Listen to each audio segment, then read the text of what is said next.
sebelum keluaran bangsa Israel. Juga di Gunung Horeb, Nabi Musa menerima sebelum perintah Tuhan, dua loh batu. Ya. Jadi kalau Mesir disebut tanah suci, karena alasan Nabi Musa melihat Tuhan Israel pertama kali di Gunung Sinai, juga dapat sebelum perintah Allah di Gunung Sinai. Juga karena kalau perjanjian baru Bapak Ibu, keluarga Kudus pernah ke Mesir. Siapa keluarga Kudus? Itu Bayi Yesus dengan Bunda Maria dan Santo Yusuf. Mereka pernah datang dari Israel lewat Sinai sampai ke daerah Kairo dan daerah Sungai Nil. Ya. Jadi kalau Bapak Ibu ke Mesir, karena Mesir tanah suci dan juga karena Gunung Sinai atau Gunung Horeb itu betul tanah suci. Ya. Malam ini yang akan naik Gunung Sinai akan jalan dari hotel ikut Mina, asisten kita. Ya, dari hotel sampai ke Santa Catrina kurang lebih 2 jam. Waktu Bapak Ibu tiba kota Santa Catrina, Anda akan turun dari bis ini, jalan sedikit sampai ke checkpoint. Ada security check kalau Bapak Ibu punya tas kecil. Kuasa sih Bapak Ibu. Nah, bangsa siapa yang pernah kuasa Mesir pertama kali? Ada yang tahu? Coba pikir. Fir'aun. Bangsa Fir'aun. Ya, orang Fir'aun adalah orang yang paling terkenal sebenarnya di seluruh dunia. Kenapa? Karena peradaban Mesir kuno Bapak Ibu itu peradaban yang paling pertama dan paling panjang di dunia. Kata Fir'aun pernah disebut dalam Alkitab beberapa kali, ya, khususnya dalam sejarah bangsa Israel. Kata Fir'aun Bapak Ibu itu bukan nama buat orang, tapi Fir'aun itu title, berarti raja. Jadi kata Fir'aun berarti raja atau king. Ya. Juga kata Fir'aun disebut dengan bangsa Fir'aun, yaitu bangsa pertama yang mulai kuasa Mesir. Raja pertama yang kita tahu dalam sejarah orang Mesir kuno namanya Raja Mina, Fir'aun Mina. Dan sebenarnya sejarah orang Fir'aun mulai pada tahun 3500 sebelum Masehi. Jadi kita ketemu dokumen pertama dengan list di mana ada nama-nama raja yang kuasa Mesir. Itu sebenarnya dokumen yang ditulis atas kertas dari papirus. Kertas dari papirus dengan nama buat raja pertama namanya Raja Mina. Sebelum Raja Mina pasti sudah ada bangsa yang hidup di Mesir, tapi mereka belum tahu atas tulisan. Oleh karena itu, dengan Raja Mina, orang Mesir kuno mulai tahu atas tulisan pertama di dunia. Ya, tulisan pertama di dunia atau bahasa pertama di dunia disebut bahasa hieroglif. Oke, bahasa hieroglif itu bahasa pertama di dunia dan tulisan pertama di dunia. Apa itu bahasa hieroglif? Itu bahasa yang terdiri dari lukisan dari alam, seperti tulisan yang ada atas kaos saya. Ada beberapa orang dari Bapak Ibu minta sama saya ada apa atas kaos bola. Ini bukan lukisan yang biasa, tapi ini nama saya dalam bahasa hieroglif. Jadi bahasa hieroglif itu adalah huruf atau abjad, tapi abjad yang terdiri dari lukisan dari alam, dari burung, dari tanaman, dari binatang seperti ini. Ini ada 4 huruf. P-O-L-A, pola. Ya.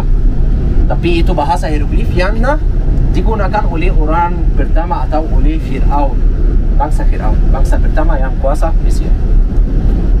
Kalau ada dari Anda yang sudah nonton film atas Mesir kuno atau atas mummification, mungkin yang pernah nonton film The Mummy, ya, pasti sudah ada banyak patung dengan tulisan seperti ini. Kalau ada tulisan hieroglif yang ditulis dalam bentuk oval seperti ini, itu berarti nama buat raja. Ya, bentuk oval ini Bapak Ibu berarti Raja Mesir. Ya, jadi di mana-mana kalau Bapak Ibu mau ke museum di London, museum di Paris, nanti kalau balik lagi ke Mesir dan mau ke museum dan ketemu patung Fir'aun, pasti akan ada tulisan seperti ini, berarti itu punya Fir'aun, punya Raja Mesir. Ya. Jadi Fir'aun pertama yang kuasa Mesir namanya Raja Mina, dan dengan Raja Mina orang Mesir kuno tahu atas tulisan, dan juga orang Mesir kuno Bapak Ibu sebenarnya adalah bangsa pertama yang percaya dalam Tuhan. Itu sangat penting. Tapi waktu itu mereka belum tahu atas Tuhan Israel, mereka belum tahu pasti juga atas Tuhan Yesus. Ya, itu pada tahun 3500 sebelum Masehi. Jadi mereka terus mencari siapa Tuhan yang paling kuat, yang paling kuasa. Oleh karena itu mereka percaya dalam Tuhan namanya Amun-Ra. Amun-Ra. Siapa Tuhan Amun-Ra? Itu Tuhan matahari, itu dewa yang paling besar, yang paling kuat menurut orang Mesir kuno. Dan sebenarnya juga Bapak Ibu, Raja Mesir sendiri menurut orang Mesir kuno adalah dewa. Dia adalah anak dewa Amun-Ra. Jadi Raja Mesir sendiri sudah orang Mesir kuno sudah menyembah Raja Mesir seperti dewa sendiri, anak Tuhan. Ya. Sejarah Mesir kuno Bapak Ibu terdiri dari 31 dinasti, 31 keluarga dari Firaun yang kuasa Mesir, dan terbagi kepada 3 negara. Ada Old Kingdom, itu kerajaan tua, ada Middle Kingdom, kerajaan tengah, dan New Kingdom, kerajaan baru. Kebanyakan dari Firaun yang sangat terkenal buat orang Indonesia dan orang seluruh dunia seperti Firaun Ramses, Raja Ramses, mereka dari masa New Kingdom, kerajaan baru. Kebanyakan dari mereka sudah dikubur dalam kota namanya Luxor. Kota Luxor itu adalah kota sangat terkenal di selatan Mesir, di pinggir sungai Nil. Di sana ada banyak situs, ada banyak sightseeing seperti temple atau kuil Karnak, kuil Luxor, dan juga ada tempat namanya Valley of the Kings. Tempat Valley of the Kings itu seperti ini, tempat yang di padang gurun, tapi kuburan Firaun dipahat dalam gunung.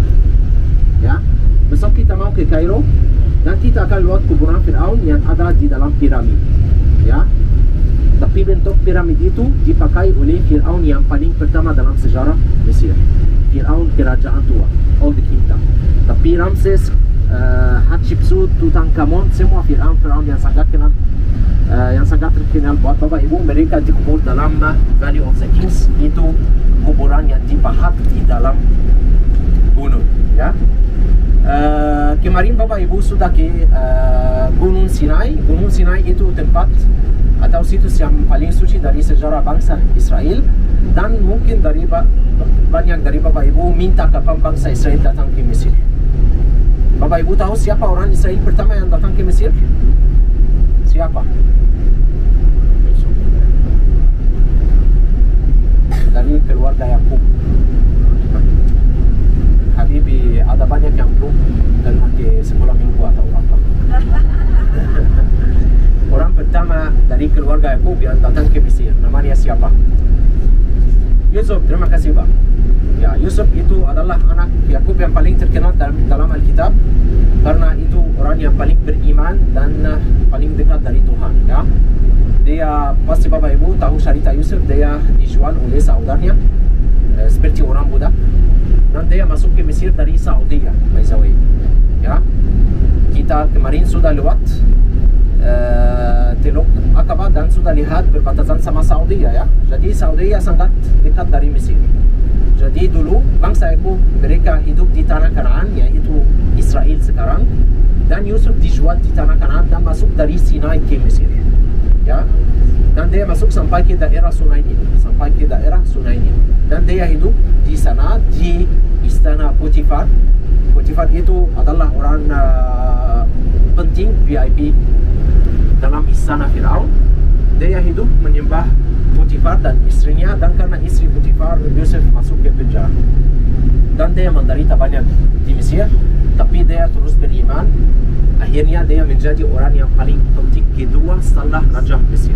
Ya, karena dia menjaga Mesir waktu kelaparan. Yusuf menjaga Mesir waktu kelaparan selama 7 tahun, dan dia kuasa Mesir seperti Firaun. Ya, nanti kita mau ke gereja surgawi. Di gereja surgawi ada lukisan buat Nabi Yusuf waktu dia naik tahta Mesir dan pakai baju Firaun. Ya, jadi kapan bangsa Israel datang ke Mesir? Mungkin Bapak Ibu belum tahu, dan mungkin juga Bapak Ibu pikir yang bangsa Israel mereka yang membangun piramid. Itu salah. waktu bangsa Israel datang ke Mesir, piramid sudah ada. Dari Alkitab, dari buku Hakim-Hakim, ada banyak tanggal yang disebut. Dari tanggal itu kita hitung tanggal kapan bangsa Israel datang ke Mesir. Mereka datang ke Mesir pada tahun mungkin tahun 1500 sebelum Masehi. Jadi kira-kira 1500 sebelum Masehi. Ya. Jadi waktu mereka datang ke Mesir sudah ada piramid, sudah ada banyak monumen yang dibangun oleh bangsa Firaun yang dulu. Bangsa Israel atau Nabi Yusuf hidup dengan damai di Mesir, dan juga 12 anak Yakub datang, termasuk Yakub juga. Mereka hidup di Mesir tanpa masalah selama kira-kira 300 tahun. Ya. Tapi nanti ada Firaun atau raja yang sangat-sangat gila terhadap bangsa Israel. Kita mau tahu sekarang Bapak Ibu, kenapa ada raja yang sangat baik sama Yusuf? Kenapa ada raja yang berikan tanah Goshen kepada bangsa Israel? Pasti Bapak Ibu tahu waktu Nabi Yakub sama anaknya datang ke Mesir, mereka dapat tempat atau tanah namanya Goshen di utara Mesir. Tanah Goshen itu tanah yang paling bagus di Mesir, di pinggir sungai Nil. Tanah yang sumur yang penuh dengan tanaman. Kenapa bangsa Israel yang pertama hidup dengan damai di Mesir? Dan kenapa setelah 300 tahun ada raja yang sangat gila terhadap bangsa Israel dan membawa mereka keluar dari tanah Goshen ke padang gurun dan bekerja di padang gurun seperti budak? Kenapa ada dua raja yang sangat beda? Sebenarnya kalau bangsa Israel datang ke Mesir tahun 1500 sebelum Masehi, zaman itu Bapak Ibu, utara Mesir, utara negara Mesir dikuasai oleh bangsa namanya bangsa Hyksos. Bangsa Hyksos bukan orang Mesir asli. Bangsa Hyksos adalah bangsa yang masuk ke Mesir dari Asia. Jadi dalam sejarah orang Firaun Bapak Ibu, pernah ada masa saat itu tentara Mesir dan raja Mesir sangat lelah, tidak kuat kuasa semua negara Mesir. Dan pernah ada bangsa asing yang masuk Mesir dan kuasa Mesir. Jadi zaman Nabi Yusuf waktu dia datang ke Mesir, dia hidup di utara Mesir sama bangsa Hyksos. Mereka bukan Mesir asli, mereka dari Asia. Mereka teman-teman Bapak Ibu, ya. Jadi mereka datang ke Mesir dan mereka kuasa Mesir 300 tahun. Dan kalau bangsa Israel dan bangsa Yahudi tidak ada masalah agama antara orang Hyksos dan orang Yahudi. Oleh karena itu, Raja Hyksos berikan tanah Goshen seperti tanah air supaya bangsa Israel hidup di Mesir dengan damai tanpa masalah. Tapi setelah 300 tahun Bapak Ibu, ada orang Mesir asli namanya Ahmos, itu raja yang sangat terkenal dalam sejarah kita. Dia jalan dari selatan Mesir dan mendirikan tentara yang sangat kuat, dan dia naik ke utara Mesir dan dia memukul semua bangsa Hyksos yang ada di utara. Jadi pernah ada perang yang besar antara orang Mesir yang asli dan bangsa Hyksos. Dan dia membawa bangsa Hyksos keluar dari Mesir ke Asia lagi. Dan waktu dia naik ke utara, dia naik ke daerah Goshen. Saat itu dia ketemu bangsa Israel yang menjadi bangsa yang sangat besar. Dia sangat takut kalau bangsa Israel bisa ikut bangsa Hyksos lagi, dan bangsa Israel dan bangsa Hyksos berdua bisa berperang lagi terhadap tentara Mesir. Oleh karena itu, dia membawa bangsa Israel keluar dari daerah Goshen ke daerah padang gurun dan bekerja seperti budak supaya mereka hilang di padang gurun. Tapi walaupun orang Firaun itu sangat jahat, bangsa Israel terus bertumbuh dan menjadi lebih besar. Karena itu dia menyuruh membunuh semua bayi laki-laki Israel. Dan Bapak Ibu pasti tahu cerita Nabi Musa waktu dia dilahirkan di Mesir dan diangkat oleh putri Firaun di daerah sungai Nil. Dan kalau kehidupan Nabi Musa terdiri dari 3 period. Setiap period 40 tahun. 40 tahun pertama dia hidup di istana Firaun. Setelah itu dia lari dari Mesir karena dia memukul dan membunuh orang Mesir. Dia lari dari Mesir ke daerah namanya Midian. Ya, daerah Midian disebut dalam Alkitab, daerah Midian terletak di kaki Gunung Sinai. Dan hidup 40 tahun lagi di kaki Gunung Sinai. Dan setelah 40 tahun dia melihat Tuhan Israel pertama kali. Saat itu Tuhan Israel menyuruh Musa pulang ke Mesir ketemu Firaun dan minta bebaskan bangsa Israel. Ya? Itu sedikit informasi atas jalan bangsa Israel dan sejarah Firaun dan juga kehidupan Nabi Musa. Besok Bapak Ibu kita akan lanjut jalan kita ke Kairo dan kita akan ikut banyak situs dari sejarah bangsa Israel dan kita akan tahu lebih informasi atas kehidupan bangsa Israel setelah mereka keluar dari Mesir. Ya. Sejarah orang Firaun Bapak Ibu selesai pada tahun 331 sebelum Masehi dengan kedatangan orang Yunani sama Raja Yunani Alexander yang sangat terkenal. Dia datang ke Mesir pada tahun 331 sebelum Masehi dan dia mendirikan sebuah kota sangat terkenal namanya kota Alexandria. Kota Alexandria terletak di utara Mesir, dipanggil Laut Mediterranean atau Laut Tengah. Ya. Dan kota Alexandria itu Bapak Ibu sudah jadi ibu kota Mesir dari zaman Yunani sampai zaman Arab. Dari abad ke-2 sebelum Masehi sampai abad ke-7 setelah Masehi. Jadi 9 abad kota Alexandria sudah jadi ibu kota Mesir. Waktu orang Arab masuk Mesir Bapak Ibu, mereka ganti ibu kota Mesir dan mendirikan ibu kota Muslim pertama, yaitu kota Kairo sekarang. Tapi dulu zaman Arab disebut kota Fustat. Ya, itu kota Muslim atau ibu kota Muslim yang pertama yang didirikan oleh Raja Muslim namanya Amr ibn As. Raja Muslim pertama yang datang ke Mesir pada tahun 641 Masehi. Kalau sejarah orang Kristen Mesir Bapak Ibu, sejarah orang Kristen Mesir mulai pada tahun 69 Masehi dengan kedatangan Santo Markus Penginjil. Santo Markus Penginjil itu adalah santo sangat terkenal dalam sejarah orang Kristen. Dia pendiri gereja Mesir dan juga kalau Alkitab Santo Markus adalah penulis bab Markus dalam Perjanjian Baru. Ya. Dan juga Santo Markus termasuk 70 rasul. Dan juga dalam rumah Santo Markus ada banyak peristiwa terjadi dari Alkitab. Seperti pertemuan terakhir waktu Tuhan Yesus ketemu murid-muridnya kali terakhir sebelum disalibkan. Dan juga waktu hari Pentakosta, waktu Roh Kudus turun atas murid-murid Yesus, itu peristiwa yang terjadi di dalam rumah Santo Markus. Santo Markus datang ke Mesir pada abad pertama Masehi dan dia mulai mendirikan gereja pertama di benua Afrika dari kota Alexandria. Okay? Jadi Santo Markus dia adalah pendiri gereja Mesir. Kalau Santo Petrus adalah pendiri gereja Katolik Vatikan. Ya, jadi orang Mesir atau gereja Mesir punya pendiri yaitu Santo Markus dan punya patriark yang pribadi. Kita punya patriark atau paus yang pribadi beda daripada patriark Vatikan. Patriark kita namanya Santo Tawadros yang ada sampai saat ini, namanya Santo Tawadros. Dia adalah patriark gereja Koptik Ortodoks Mesir. Okay? Itu sedikit juga penjelasan dan informasi atas sejarah orang Kristen yang mulai dengan Santo Markus Penginjil. Saya merasa yang Bapak Ibu sedikit capek dan mau istirahat. Jadi nanti saya akan terus penjelasan di gereja. Kita mau ke gereja surgawi.